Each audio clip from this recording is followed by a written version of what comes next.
Reproductive health and population concern alone is already too much to handle. Add climate change to the equation, and you have a huge task at hand. Unfortunately, this impact is felt more in developing countries, including the Philippines.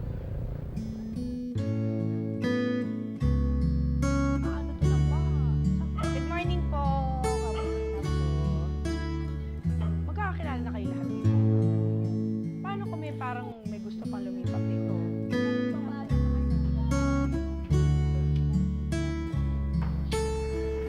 Some believe it, some do not. But prevention, they say, is better than cure. The same can be said for climate change. Its impact will be defined by the level of awareness and preparedness of the people. To put it simply, climate change is actually a cause of global warming. This is the phenomenon, not really actually a phenomenon, wherein scientists have observed since the late 1800s that our temperature has increased. When they tried to trace how this has increased actually, it's because of what they call the greenhouse effect. So because of this, because of the increase of greenhouse emission, this has caused the global warming, hence the changing of the climate. There are three specific impacts of climate change that is for the Philippines. It's one, sea level rise. Second, increase in temperature. Third is extreme weather events. Even if the projection of PAG-ASA is 2020, even if we don't believe that climate is changing, we have already as a country experienced this firsthand. Noon, yung bagyo noon, hindi ganong kalakasan, talagang kaya pa ng bahay. Bagyo ngayon, talagang malakas na yung alon na. Iba ngayon ang bagyo, talagang kakayanin yung bahay na itumba. Umuulan, basang-basa kami, lahat ng anak ko, basa kami. Tapos, mabaha siya hanggang dito, tumatakbo kami. Kasi talagang malaki alon na, talagang lilikas kami. Umiyak sila, natatakot sila kasi talagang nakikita nila yung alon, nagsisigawan sila. Nandun kami sa may baba sa Danghare, talagang umiyak sila na, "Mama, yung bahay natin nasisira." Buti nga, umaga yun, hindi gabi. Kung gabi yun, baka lalong mas delikado sa amin. Hindi ko nga alam kung ano gagawin ko sa taranta ko. Binuhat ko na lang yung mga anak ko. Yung bagyong hinirin yun, doon kami sa bilang bahay namin. Bigla na lumas yung alon eh. Kaya nagakot na kami. Kitang-kita ko yung mga sirang bahay namin eh. Alas na payak lang ako sa alon, sa bahay na sira. Wala na kayong magawa eh. Kundi gamit ang may sampa namin. Mas malala yung araw na yun. Nung nagdaan ng bagyo, dalawa rin yung pidring sa kahiner, mas malala yun. Dati ilang bagyo naman, di man ganito yung dinadanas namin. Ngayon ko lang dinanas itong maglipat ng mga gamit doon eh. Saka dati pag tayo ng bagyo, nakakabalik na kami rito. Nakapagtayo na kami ng bahay, ngayon ayaw na. Doon po yung bahay ko na nakatayo. Nagiba siya ng malaking alon, natumba siya. Pati yung bangka namin, doon nakalagay. Nung unang punta ko sa Danghare, maganda yung dagat. Hindi ganyan na konti lang yung bahay niya. Talagang maganda siya na walang basura, talagang malinis siya. Pwede mo siyang liguan ngayon. Siguro sa dami ng tao na pumangit na yung dagat. Halos nababoy na marumi na ngayon. Yung isang barangay na nakita nyo ngayon ay nasa evacuation center. No? Ito naman ay galing sa Nabotas. Ito yung bahagi ng 14 na barangay na apektado ng disaster. No? Sila yung mga bahagi ng 2,500 families na nawala ng bahay dahil sa bunga ng PGH, ng Pidring, Hiner at Habagat.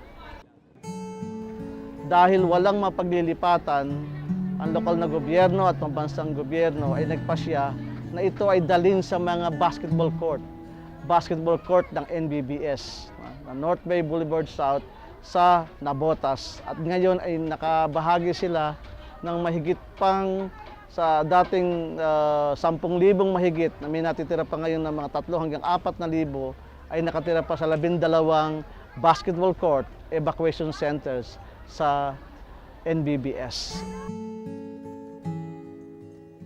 Dati dinidemolish lang kami ng Metro Manila Development Authority, DPWH, and local government.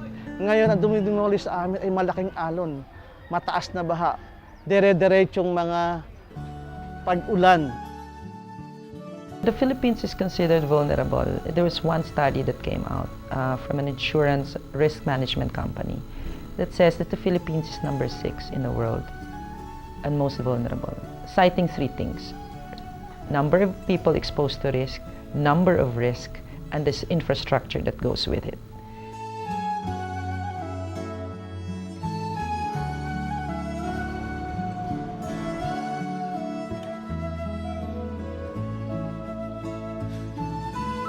Some say that urban communities multiplied so fast as if they sprang from nowhere. But we all know that these communities came from waves of rural to urban migration caused by consistent population momentum, poverty, and weak governance. People gravitate to urban communities to seek opportunity, which is not an easy goal.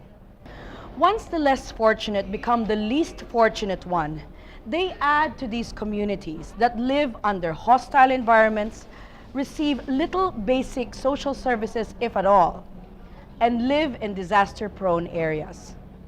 With poor living conditions and unavailability of government services, these same communities contribute to environmental pressures, encroaching in waterways, poor solid waste management, unsanitary management of personal hygiene, to name a few.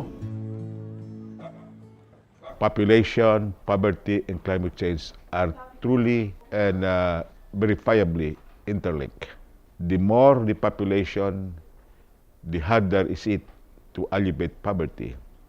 And the more the population, the more it would be difficult to manage calamities or risk management. And the more the population, the more is the adverse impact on climate change. So all of these are interrelated. Ako po si Elias Nulia. Siyam po kami magkakapatid. Sa Masbate po kami pinanganak. Kaso lang dito lang po kami nakikipagsapalaran sa Maynila para magkakaroon ng kahit na kunting ano man lang sana. Wala rin po, hindi po pinalad. Ito yung tinatawag na biruta. Yung galing sa machine shop, yung mga kinakayod. Tapos, ang bili namin dito sa mga machine shop, minsan 4 na piso, minsan 5. Wala na rin kami halos kikitain na. Minsan may 250, minsan 200 din. Ganun. Marami rin nangyayari din sa buhay namin, sa kahirapan namin. Kahit ano-anong klaseng trabaho, napapasukan na rin namin. Gaya ng mga construction, pagsa sidecar, para lang kumita lang ng pera.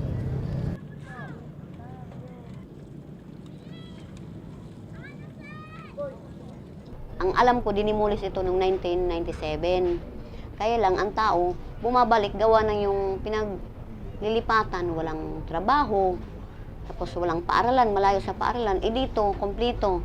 Nandiyan yung hospital na malapit, o center, meron ka matakbuhan na center. Tapos may ang paaralan mula sa elementary, sa high school, sa college, magkakatabi lang. Kaya so ang tao talaga babalik dito. Internal migration is still rural to urban. A lot of it is economic. All migrations, or most migrations that are large scale, even our migration to other countries, is really driven by economic concerns. So what pushes people to leave is the lack of economic opportunities where they are. For the most part, what pulls them to go to another place is the possibility of getting what they cannot get where they are. So a lot of it is economic. Pag may bagyo dito, tumataas ang tubig. Tapos kami, Siyempre, kay wala naman kaming sapat na yung paglipat-lipatan noon. Pag mataas ang tubig dyan, siyempre pag walang kukuha sa amin, walang mag-rescue, hindi kami makalabas kasi pinakadulo kami. Eh, di man kami pwede mag-ano dito, wala man kaming bangka. Dito lang kami sa loob. Ang ginawa, meron naman mag-rescue yung taga-barangay. E doon kami, mga 2 araw, pag kailan humupa, saka na kami babalik dito.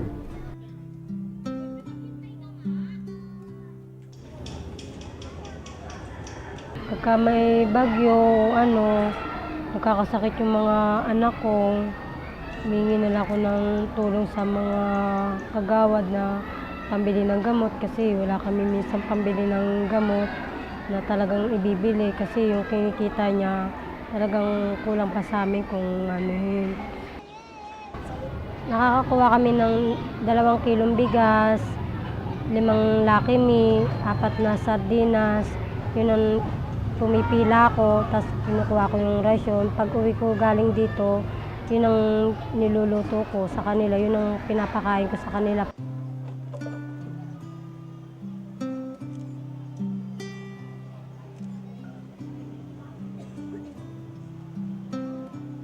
Mga libreng gamot, pinapatid na ko yung mga anak ko, nakakahingi ako ng gamot.